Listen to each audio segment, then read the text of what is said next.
Hey, this is Steve Bloom, and you are listening to the Geekcast Radio Network. This week on Altered Geek Unleashed, we talk about the pop culture class Steve's taking, the revived 10-Minute Blitz, your questions and the answers to the top 5 movies that you would be stranded on an island for, and Steve's favorite Nickelodeon shows of the past. All this and more on Altered Geek Unleashed. You're tuned in to Steve Megatron on Altered Geek Unlimited.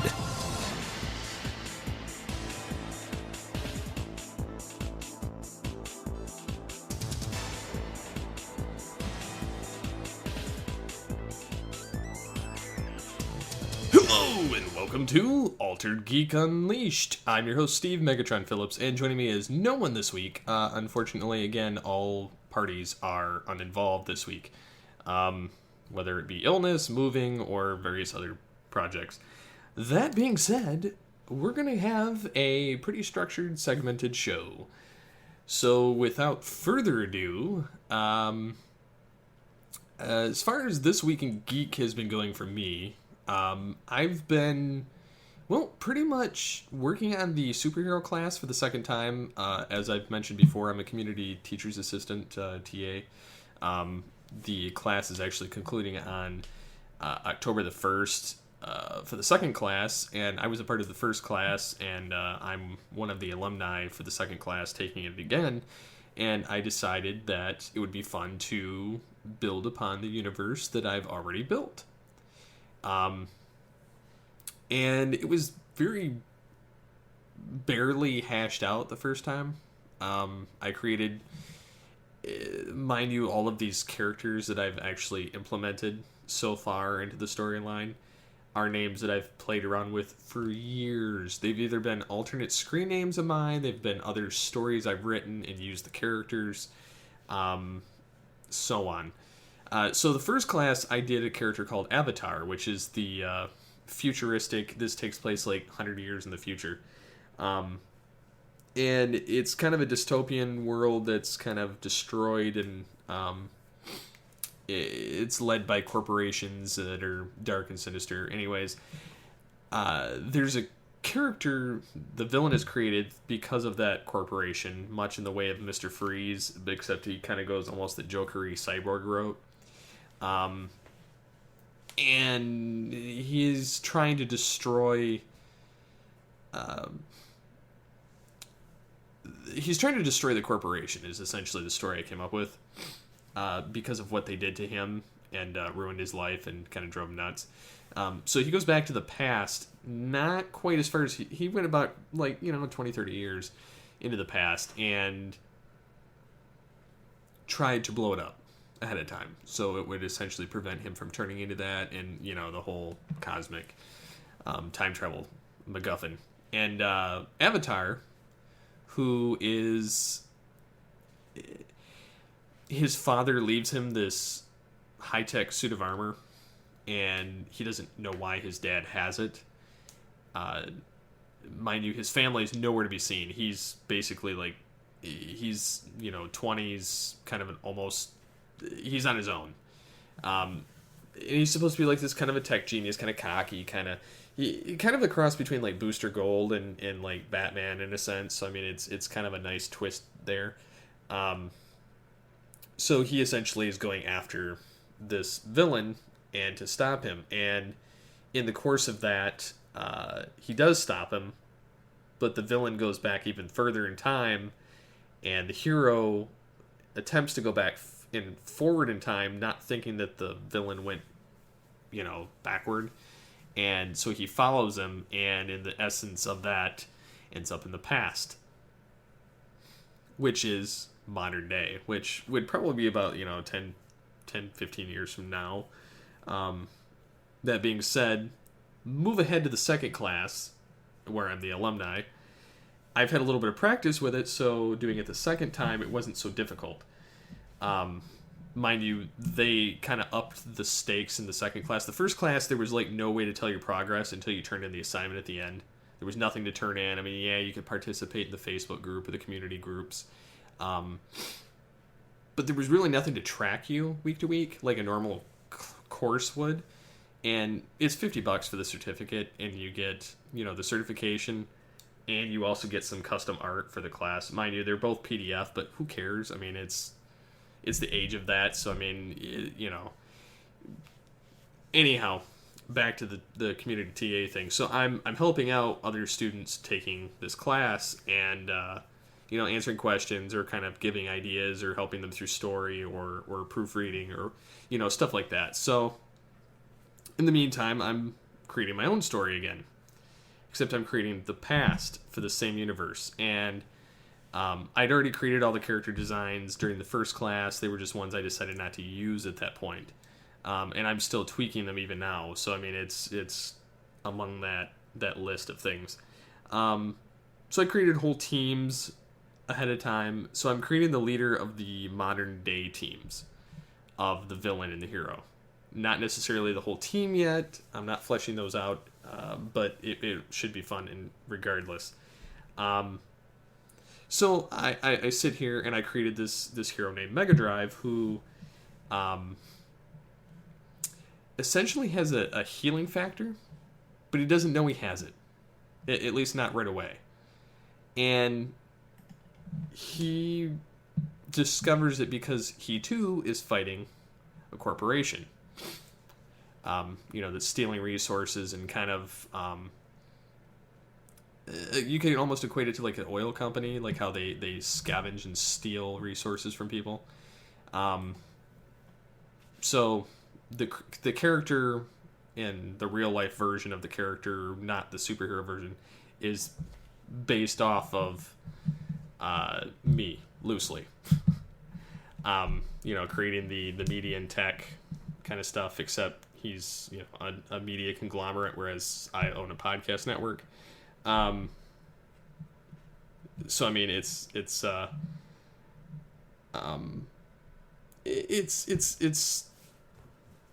very parallel to my life in a lot of ways, the character. So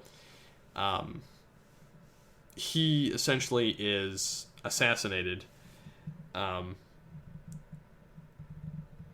and in the process discovers, when they think he's dead, that he has a healing factor, and it heals him. And it's now active, so he can't die, basically. I mean, he could die if he's dismembered or, stuff like that. He can't regrow, basically, but it's not like, Heroes or Wolverine or Deadpool or stuff like that degree. He'll still age, and he'll still, gradually. It's just going to take forever. He could, there's no definite... I'm still working on how long the healing factor is supposed to function. So, anyways, he creates a suit of armor. He decides to fight. And there's a villain called Overlord, loosely based off Beast Wars Megatron. That should be no surprise for anybody. So, when I'm creating this character, and having them kind of battle, there's this Zercelium, which may not be a final name. I'm still trying to come up with like an original like elemental name of a material that's not like it seems like all the good ones are taken, but it's probably because my brain can't fathom something new. So I'm trying to come up with something. In the meantime, that's what I'm using. Zercelium is the material, and it's some kind of a energon type material with regenerative abilities. So it's got a dual purpose. Anyways, Overlord's coming to Earth to steal it because he's been ousted as a tyrant and exiled from his homeworld. He wants to conquer it, so he's coming here to steal it. That's when Mega Drive jumps in, and there's a battle that ensues. And if people are interested, I'll actually link to the Google Drive PowerPoint essentially, and have it up for viewing purposes on the episode post. If you're a member of the edx.org Smithsonian pop culture class, please vote for Mega Drive. So I just did a hand gesture and feeling an idiot because I put my thumbs up to the microphone and it's audio. People are going to laugh at me later for that, I bet. So anyways, now that I've bored the crap out of you guys with this, hopefully not, I created a essentially a comic cover in there and called it Altered Generations. I created a logo for it. I created a comic type thing. Should I ever get this into a comic form, which would be great, except I can't draw. If I could draw, I would love to do this, being that I have it all pretty much mapped out. The good guys are called the Enforcers. The villains, and their actual group name is the 431 Strike Force, a name I created for a Transformers RPG on a forum years ago, so it's kind of fitting. But their overall team are the Enforcers, because they enforce like the time-space continuum and justice and everything else. And the villains are called the Dark Syndicate, and their race, as you could put it, because instead of naming them the Enforcers like the other group, because they're just kind of a mishmash of random things of people and like aliens and whatnot and creatures. The Dark Syndicate are from the race the Arconians. They're all exiles from that homeworld. And then I of course, in that same thing, drew up a map, which I haven't yet fleshed out all the way, and I call it New Haven, which will be where the story takes place. And there's several dots that are going to be key components in the story that I am still fleshing out. I found it funny because I can't really draw, and I kind of squiggled the lines around on paper, on a sheet of paper, scanned it in, and then I started doing overlays and effects and everything else, and so I made it look like water effect around it with some high tech, and they're like various islands and stuff. So it should be interesting. I'm having a lot of fun messing with it. If nothing else, I'm probably going to try writing it as a short novel type thing and selling it, see what happens. I would love to make it into a comic, but again, I can't draw. So now that I've bored the crap out of you guys with that, we're going to come right back after this with the Geek. Well, essentially, we'll do the 10-minute blitz. Be right back. 10-minute blitz. 10-minute blitz. 10-minute blitz. 10-minute blitz. And we're back. So essentially how this is going to work this episode, and it's kind of an experiment, something that myself and TFT1 Mike were talking about. There will be an evolution of the podcast on episode 110. There's still some things that I'm working out. It was some suggestions I was kind of fishing for, and thankfully Mike and I have always had this great friendship where we're able to bounce ideas off each other quite frequently and come up with better ideas. So being I've always wanted to do more with this podcast, I'm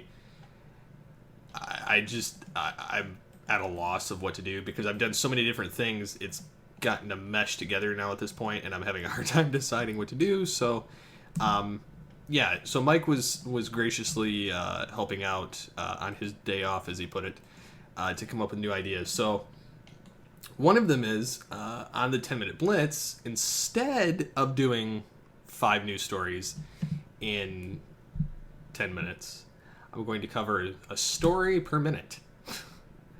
And yes, I'm going to time it. It's going to be interesting because I'm not sure I can actually talk about it and mention it in the same minute. Of course, they'll be in the episode show notes for you to reference later. I'm not going to actually sit there and do that all at once. So let me get my stopwatch ready. And let me get my stories pulled up. Because we know how much I like my stories. So I guess I should probably start the blitz. So I have 10 stories that I'm going to cover. And then whatever overflows, I'll cover another time if it's relevant. So, getting on the first, we have, and the time's starting out, Booster Gold and Blue Beetle movie reportedly in development.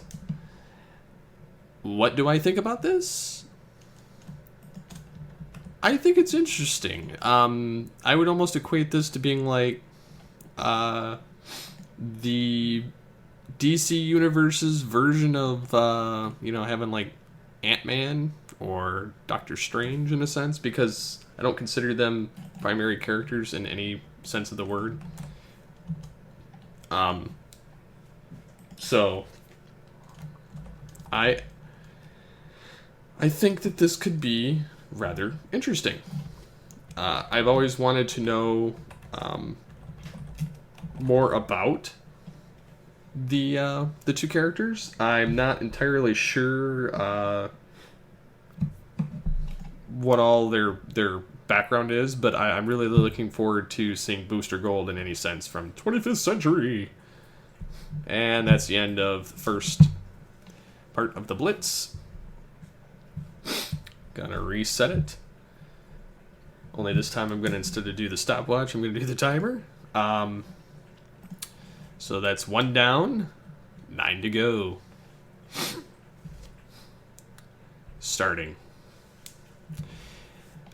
There was a story that popped out a couple days ago. It says Josh Brolin shares his feelings on losing Batman role to Ben Affleck. When we were doing our initial choices of who we thought should play Batman, it never once occurred to me that this guy would be a good contender. Only reason I think he'd be a good contender is not because he played Jonah Hex, because that was just not that good of a film. But he's got that kind of gravitas, that look, that dark, no-nonsense kind of look to him. I think, and I was kind of talking about it on Twitter, I think he could play a pretty good Bruce Wayne and a pretty good Batman. I mean, I know he's Thanos now and everything, but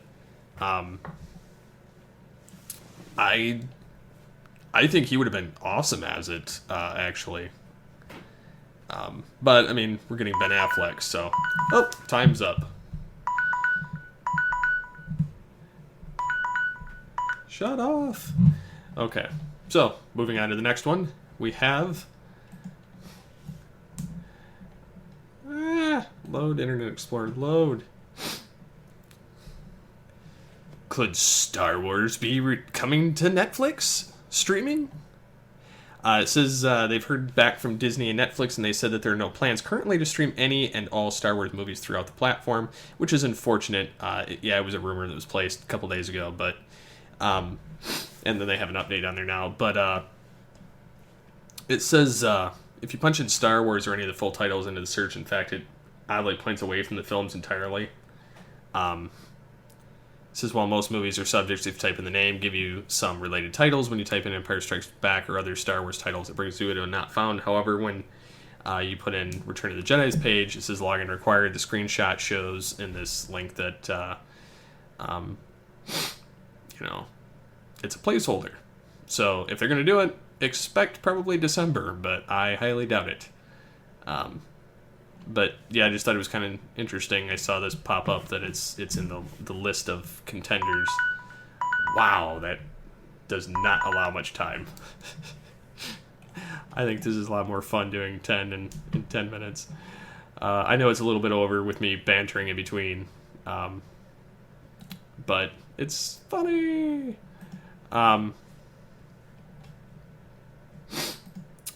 So, moving on. Kevin Smith plans to kill off Silent Bob in an upcoming movie, which I've found to be a strange turn of events, but he's not really starring in anything whatsoever, so it's kind of not really that surprising in all reality.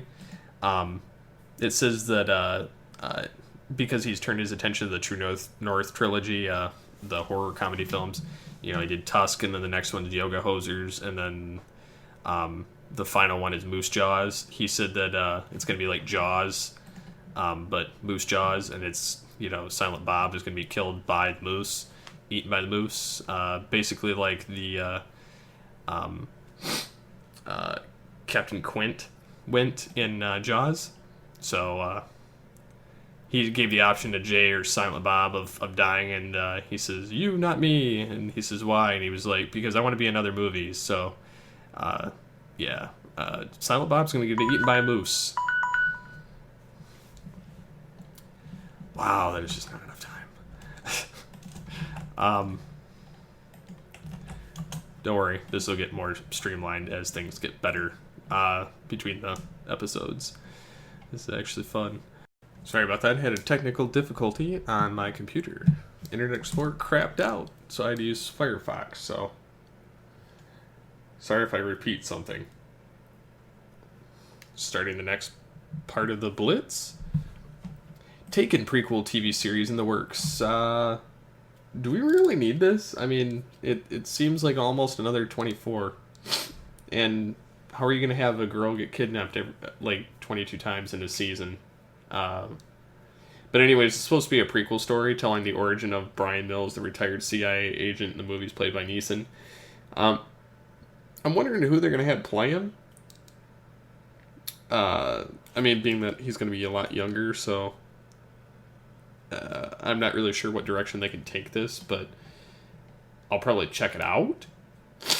But I don't know if we actually need this. I mean, for the action-y stuff, I pretty much got it handled with Blacklist, so I don't know what the reasoning would be to do this, so yep.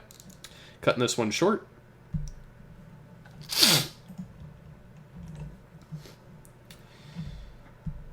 Yeah, this one almost deserves its own full Blitz, but Michael Bay expected to direct Transformers 5 and an animated Cybertron film in the works. Yeah, so they want to roll out a new movie, and the animated film is going to be more or less a prequel to this whole movie universe. And Kiva Goldsmith will script Transformers 5 with Michael Bay directing and Mark Wahlberg starring. Yeah, not a fan. I'm kind of ready to see something new, not continuously hitting the same shovel in the hole. I mean, anyways, Andrew Burr and Gabriel Ferrari, who are also currently working on an animated Sabrina Teenage Witch adaptation, are writing an animated feature centered on Cybertron and the origins of the Transformers. I'm sorry, I don't need any more of this garbage. I'm gonna have to pass. Thank you, timer. And beginning again, Star Trek Beyond's release date pushed back 2 weeks. Yeah, this movie is going to be a train wreck, I have a feeling. They've had multiple rewrites. They've had multiple directors tossed through the ringer. Went through a shutdown on production. This is going to be a train wreck because it's supposed to open now on July 22nd. But actually, the move is more or less based on IMAX schedule, where they have to get the large screen. So that's kind of a minor thing, but I have high hopes for this film, considering how low my bar is set now because of Into Darkness. So I'm hoping this is a much better film in itself. DC Entertainment boss explains why they keep movies and TV separate, unlike Marvel. They're going against that whole it's all connected thing that Marvel does, but it allows the greatest possible amount of creative freedom for the talents involved in making them, pointing out that the strategy is allowed for more shows like Gotham, Supergirl to have completely different tones. They're more talent driven than and allowing the showrunners to kind of come in and do what they want to do rather than have to intertwine things. So it doesn't make sense for DC to do so. I agree.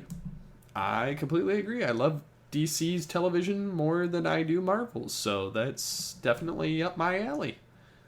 Moving on.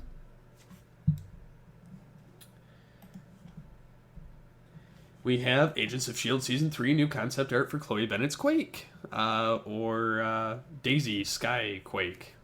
Yeah, they chopped off her hair. They incorporated the symbol into her costume. They changed the gauntlets. They just gave her that almost Black Widow-ish kind of look, but made her look more like a badass. I don't know. I'm not too familiar with the character, so I like Agents of S.H.I.E.L.D., so only because of Coulson and her character for the most part, but that's because they seem to have given them more ground to play with after the Avengers movie came out. So, yep, that's about all I got on that. And rounding out the Blitz, we have Deadpool and Gambit will both interact with current X-Men movie universes. Yay! I'm not sure exactly how they're going to go about doing this, but it says Simon Kinberg confirms that the solo character spin-offs don't exist in a bubble, that there will be crossovers between the films. The idea is that they've sort of reset the timeline after Days of Future Past in some ways, and it's not completely erased. Certainly allowing for some change to X1 through 3. Everything from Days of Future Past forward now becomes canon, so basically we could see Deadpool show up in any of the new X-Men movies from now on. I could be definitely behind that, because I think they should make him the new staple of the universe if Hugh Jackman's not back as Wolverine. And that's the end of the Blitz, so we'll be back after this. Want to interact with the show? You can contact us in the following ways. You can call the voicemail line, 502-526-5821. You can email us, feedback@geekcastradio.com. You can visit the episode post on geekcastradio.com or alteredgeek.com. You can get a hold of us on Twitter @AlteredGeek. Look for us every week on geekcastradio.com, of course, Stitcher Smart Radio, iTunes, Blog Talk Radio, and alteredgeek.com. And now, back to the show. So last week we asked the question of, well, what movies would you consider your favorite, absolute favorite, that you could stand to be stranded on an island with and watch nothing but those for the rest of your life? Only reason I asked that was because I was asked that in class, and I had no idea, honestly, what to answer for the top one movie, let alone adding more than that. It kind of makes it easier the more numbers you add in there, but like the less numbers you add, the harder it gets, because then you have to actually narrow it down. So I kind of cheated and changed it to the top 5. So last week, Ostron Prime says, wow, what 5 films could I rewatch over and over again? These aren't even my top 5 films, but ones in my collection I feel I could watch over and over and over and over in no particular order. And he lists Tron Legacy, Back to the Future, Jurassic Park, Iron Man, Smokey and the Bandit. And it's a good list. And he says, he'd be struggling to find 20 films, or top 25 would be just that. So there's no ways could number them 1 to 25. And it gives me kudos for doing it previous countdown lists. Tell you the truth, I don't remember what I even chose for those, because it was recorded so long ago. I don't even know what and I'm sure it's not that long ago, although it probably is. My memory is not all that great. My short term is even worse than my long term, so that's partially why I can't remember. And I used to keep lists a lot, but now I don't so much because I flip-flop so much. Now, if I were to choose movies, I'm not really sure. I know it's kind of a cop-out answer, but I don't even know. Like, for instance, Scanner 51 says his number 1 movie would have to be Batman Mask of the Phantasm. And then he said his top 5 would be Phantasm, Under the Red Hood, Jurassic World, Revenge of the Sith, and Return of the Jedi, which all of these movies that these guys have listed have been pretty spot on with stuff that I would have chose myself. That being said, I do enjoy Tron Legacy. I do enjoy Jurassic Park. I do enjoy Revenge of the Sith and Return of the Jedi and Under the Red Hood and Jurassic World, but I wouldn't put them on my list. Funny thing is, and mind you, partially making this up on the fly, partially I'd already had it written down. If I had to choose my top 5 animated movies, it would be Mask of the Phantasm, Return of the Joker, Transformers the movie, Dragon Ball Z Resurrection of F, only because it's a new Dragon Ball Z, plus you get to see him do multiple forms. And then Under the Red Hood. Now, I know that it's not top 5 animated movies. Now, if I were to do, like, live action movies, I would probably do Star Trek 6, Iron Man, Star Wars Episode 6. I almost said 7 because it's been in the news so much. The original Batman movie. And probably Tron Legacy. And then if we were going to do, like, retro movies, I'd have to put Die Hard, Ferris Bueller, Back to the Future, Lethal Weapon, and probably Back to the Future, too, just because... Nope! Beverly Hills Cop. Never mind. There we go. That's my top 5 for, like, 80s films. If I had to choose them overall, though, I'd probably put Mask of the Phantasm. I know this is just throwing you through the ringer here. Star Trek 6, Die Hard, Back to the Future,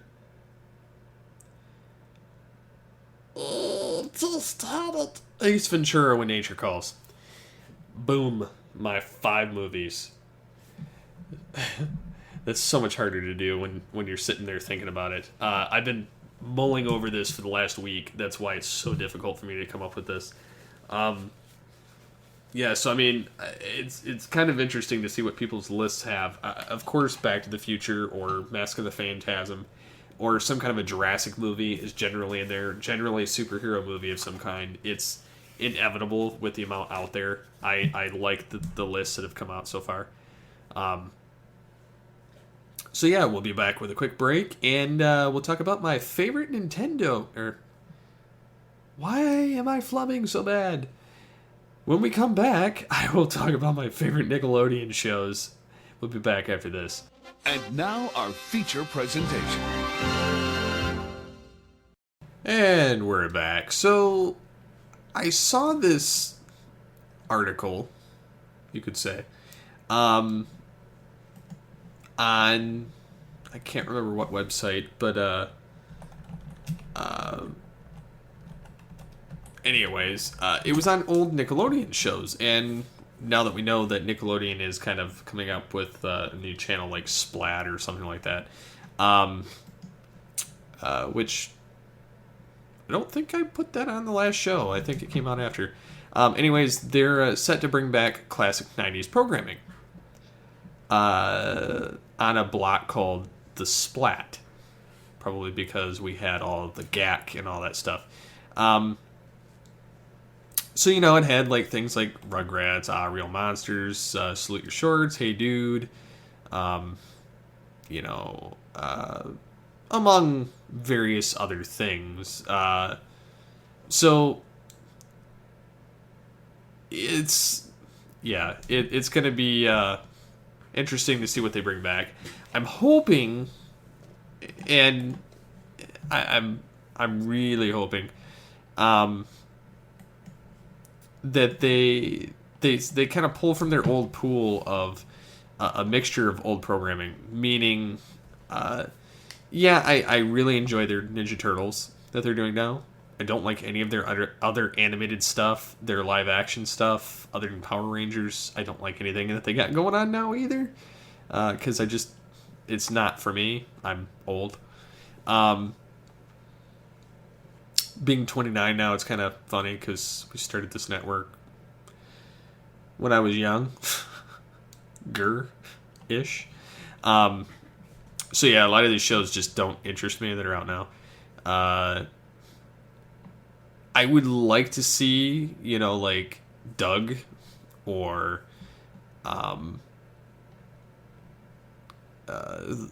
I know Mike hates it, but Ren and Stimpy, the old one. Like reruns of the stuff, not like new. Rocko's Modern Life, Angry Beavers, Cat Dog. Wow, this brings back so many memories. Yeah, because I remember watching all of those. Sorry, I'm looking at this list and kind of reminiscing of old shows. They had one of my favorite live action shows, and we covered some of these in telecast, but I liked Hey Dude. It was kind of their Western show. I remember watching that a lot. The Secret World of Alex Mack. Girl gets, toxic waste spilled on her and becomes like your Capri Sun drink. That was a fun show to watch. Salute Your Shorts was always really fun. Cap Anawana. Where they put the kids' pants up the flagpole. Pretty fun. Didn't go on too long, but it was still fun. Clarissa Explains It All. Kenan and Kel.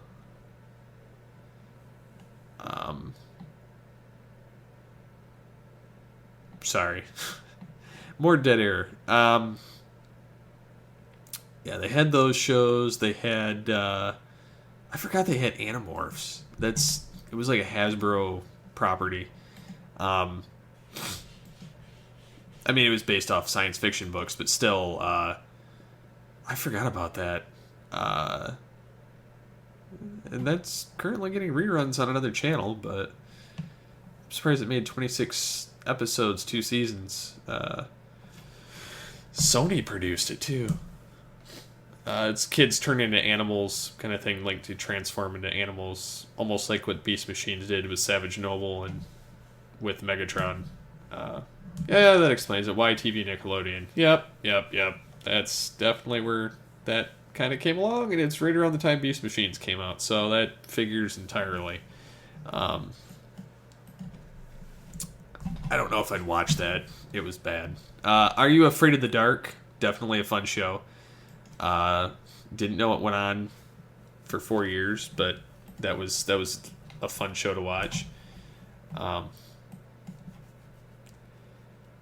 course, they have other Power Rangers stuff on there. Double Dare. Man, I would love to see a DVD set of like classic Nintendo game shows, or hell, I'd love to see Netflix come out with this stuff. Like, I know Shout Factory has the rights to a lot of Nickelodeon stuff. I would like to see, even if there was like a Netflix of like old Nickelodeon shows, getting all the shows that I mentioned above, or getting Double Dare, Family Double Dare, Super Sloppy Double Dare mixed it together. Sorry, I've had a couple drinks before I started recording. Again, What Would You Do? Which is actually a new show on, it's not new, it's been around for like 6-7 years on ABC of What Would You Do and, practical situations. I liked the game show by Mark Summers on Nickelodeon, where they perform respective duties on Double Dare and stuff. But they also did this in Universal Studios in Florida, which I would have killed to have been on the show at the time. I just, the pie machine, the GAC, like just everything in general. I really liked the it was the Pie Pod. Yeah. It was always something with pies. It was still cool though. I really love that show. Nick Arcade, such an epic show. Even though like now it wouldn't mean anything to like kids, they would be like, "Oh, this is crap." With your Halo and your Metal Gear Solid 5s and your Super Smash Brothers. Yeah, it's funny because they play like Asteroids and Brainstorm and Star Defenders and they would use like Nintendo, Super Nintendo, Sega Genesis, TurboGrafx, Neo Geo. It's just funny to me. Mikey's World and Pirates Cove and memories. Guts, that was such a great show too. Legends of the Hidden Temple, loved it. Figure It Out, another great show. Man, just looking back at this list, I just remembering this stuff and looking at the logos just brings back so many memories of the days of old. Eureka's Castle. Wow. Yeah, just so many shows. And then of course we can't forget their some of their kids shows that were kind of good for teenagers in the sense that it was like a Saturday Night Live for us, and it what the heck? Yeah, they had like the Amanda Show before she went all wonked out. They had All That, which was the sketch comedy show where Keenan showed up on for a number of years before he went on to Saturday Night Live.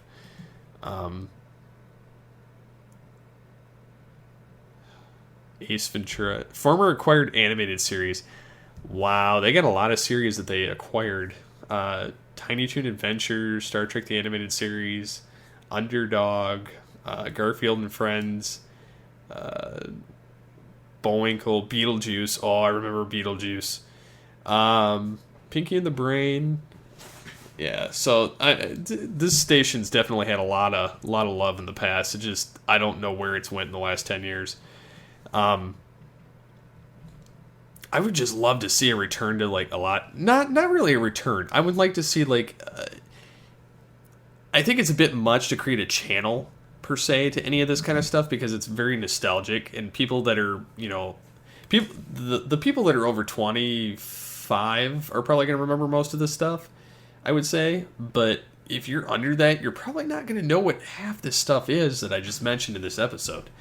And I think that as a part of that, I don't know if it'd be really worth it to them to create a new channel. I think that it would be better off if they just, and there's too many episodes to do a TV series or on DVD or anything, and I really doubt anybody besides us would actually buy it just because of how dated it is. But I would like to see it hit something like Netflix so that we could watch it if we wanted to. And I know that some of these shows are actually on there, and most of them you can purchase through Shout Factory that are, you know, available, like Hey Dude and stuff like that, or that kind of show. But anyways, I would like to see that stuff hit Netflix. I would really like to watch it. I mean, hell, I think Beakman's World was on there at one point. Probably wrong. No, I'm wrong. But anyways, yeah, I miss seeing some of these shows. I don't know how bad they are because nostalgia glasses are one of those, like, they're like Coke bottle glasses. You just don't know what you're looking at until you actually look at it, because I've had that effect with some shows that I wish I would have never looked back on. But I think that some of these deserve a revisit, just to see what kind of stuff happened. I can't remember enough of it, but so yeah. Hope you liked the episode this week. Sorry it's a little bit shorter. Sorry there's not a lot of stuff to do in the episode. Like I said, I have some stuff going on and some stuff planned. I do have some hosts lined up, so we should have some fun with that. They're newbies to the show, so look forward to that in the coming weeks.